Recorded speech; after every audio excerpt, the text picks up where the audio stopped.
Welcome back to 2% Football Camp. I'm Eduardo, Sicilia. Today we will talk about who, from my point of view, is the best quarterback in the league, Patrick Mahomes. We're going to do a quick analysis of this past Super Bowl 44, between the high-scoring Chiefs offense against the 49ers defense, experts on creating pressure. We'll determine how this defense stopped Mahomes and company for 3 quarters, and how was Kansas City able to recover and come back to win the game. Now, before we get into the analysis, let's remember that both teams had their head coach in charge of the play calling functions. Andy Reid and Kyle Shanahan are both great offensive minds, and in the other side of the ball, they have their defensive coordinators. Kyle Shanahan has a Robert Saleh, who was a young, up-and-coming defensive coordinator who was gaining a lot of attention in the league. Now he's the coach of the New York Jets. On the other hand, Kansas City, just like with Andy Reid, they have an experienced defensive coordinator, Steve Spagnuolo, who has won the Super Bowl as a defensive coordinator with the Giants and was the Rams head coach at one point. Certainly good matchups, but the most interesting one was Reid versus Saleh, one of the best offenses against one of the best defenses in the NFL. With that being said, let's get started. Since the beginning of the game, Saleh's plan was clear and concise. Since the Chiefs' offense is based on emotions to determine what covers are being played against them and how to attack that defense, which we will talk about in a later video, San Francisco decided to do 2 things. Every time there was a motion, they would confuse Mahomes by giving him false indicators. For example, in this play, they show a man-to-man cover until right before the snap, and then they change it into a cover 6, and so on for the rest of the game. This would cause confusion for Mahomes when he wanted to throw the ball. This with the idea of betting that Mahomes would hold the ball a second longer and give time to their great defensive line integrated by Nick Bosa, DeForest Buckner, D Ford, to get to the quarterback. How did Reid decide to answer? Well, he began to incorporate RPOs, run pass options, in which Mahomes would read a player and decide according his actions, in this case, this linebacker. If he decided to cover Kelsey from the start, Mahomes would simply hand the ball off. Now, if the linebacker hesitated just for a second, he would throw the slant to Kelsey. These were starting to work out for them. However, when the Chiefs tried to stretch the defense with longer routes as they usually do, even when they had open receivers, the 49ers pass rush were still too fast. Something that definitely benefited them was their effectiveness inside the 10-yard line. For example, on this play, it's a great design. Normally, you won't see this play in the NFL because they don't want to risk their franchise quarterback. But it's the Super Bowl. They run an option, put the corner in conflict. No matter what he would do, this would result in a touchdown. Whether Mahomes scores or he pitches it off to the running back, who would make the touchdown. Later on, even though they were able to use San Francisco discipline against them, as in this play where they attack a vulnerable zone of the cover 3 throughout a cross that is converted into a wheel route, which means complex routes, it was very difficult for them to surprise this defense, which reacted very well and everyone was standing in the right place. From there on, in the second half, their biggest plays were throughout broken ones, like this one, where it's basically Mahomes just using his physical skills to extend the play as much as possible to find an open receiver.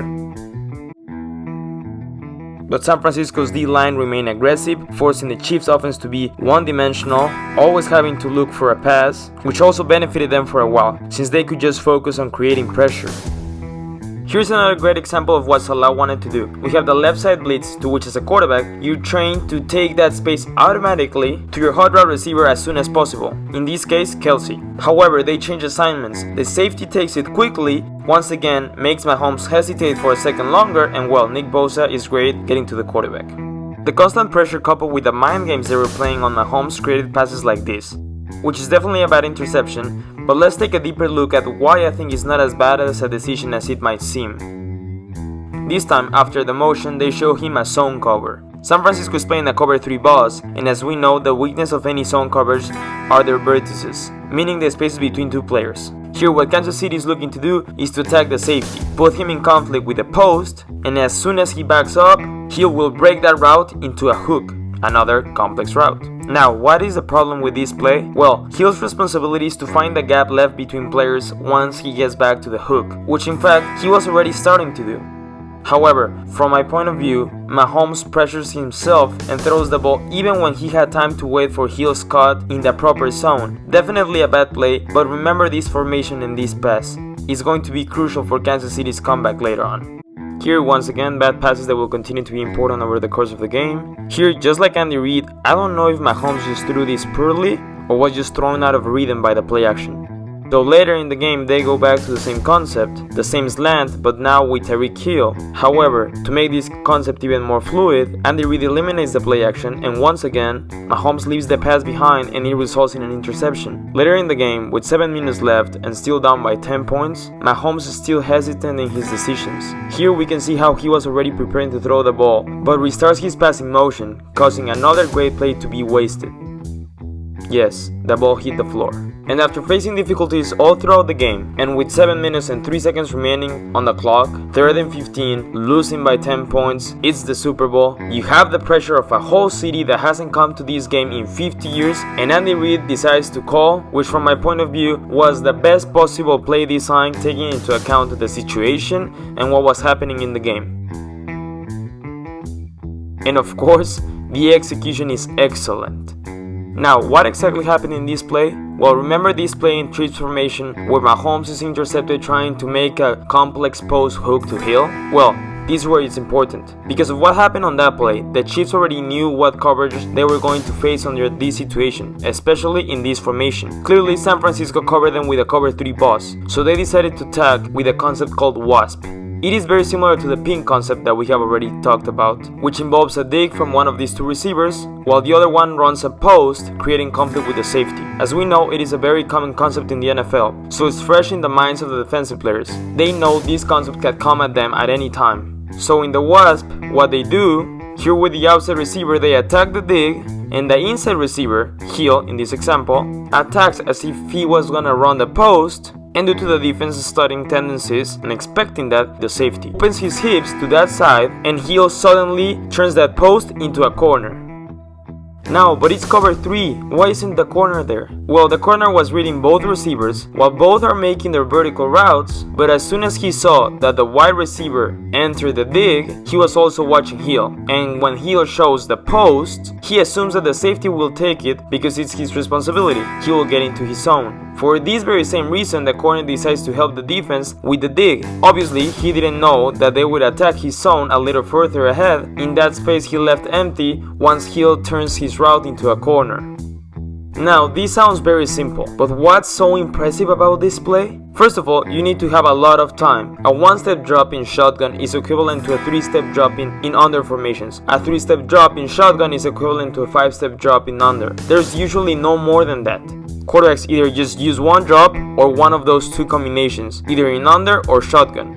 Mahomes here takes 7 drops out of shotgun. I have never seen it before. We probably won't see it very often from now on. 7 drops on shotgun, it's too much distance. Almost 10 yards away from the line of scrimmage. They do this to buy time. Now, what else do you need? Obviously, a quarterback who has a cannon of an arm to be able to throw a line at 40-45 yards down the field. And as if that wasn't enough, one of the fastest receivers in the entire league, I mean Tyreek Hill. To be able to seriously sail the post for a long distance and have an NFL safety, who are obviously fast, turn his hip all the way around because of the fear he has for your speed, and give you the time to make a cut in 1 yard and get out of there to the corner. This is why we don't see this concept often. This is why WASP isn't used as much in the league. Not many have that combo. Just phenomenal. And he doesn't just make the first down. At that moment, something changed. The whole stadium, the whole Kansas City team knew they had a chance to win this. Later in that drive, San Francisco basically gives them a man-to-man coverage. Mahomes finds the matchup he likes, kills against the safety, and well,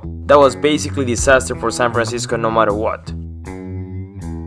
The penalty gives them the touchdown by placing the ball at the 1 yard line. One drive later, Mahomes has a characteristic and important long distance pass in this Super Bowl, which despite not being as complicated as the one we have just analyzed, is created by a great job by Sammy Watkins on a simple go route over Richard Sherman, who as we know is a very good corner. Now, to make it work, Watkins did something that receivers normally don't do. When they want to beat a corner on a go route, normally on their way out, they will somehow try to find the external shoulder of the corner to beat them from the outside. Here, Watkins beats Sherman on the inside, sells him the idea that it's going to be an inside route like a slant, a post or an inside dig, and with that 1 millisecond that makes Sherman hesitate, he beats him with speed. And well, that drive ends with one of their characteristic shifts. Hill is used simply as a visual distractor, good deception by Mahomes. We have Kelsey doing a peek route, which in this case is going to be like a slant, but what he's doing is trying to create traffic between the defenders so they collide and cannot reach the runner. And well, although it seems doubtful, this play ends in a touchdown. Finally, the next drive, San Francisco's last chance to stop them using their timeouts and having a chance to tie or win the game. Kansas City only wants to keep running the clock. However, it is well blocked on this play, and San Francisco's discipline was no longer present, resulting in a touchdown, making their lead too much to overcome.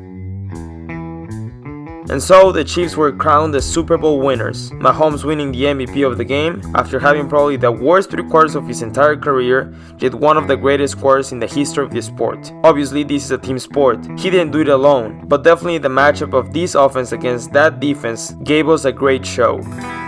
Well, as you can tell, it was a little bit long, but this was the Super Bowl analysis. You know that I'm open to any suggestions, so if you want any specific analysis, just let me know, leave it here in the comments, and I'll probably just do it here soon. Well, that was it for today. Once again, I'm Eduardo Sicilia, and this was 2% Football Camp.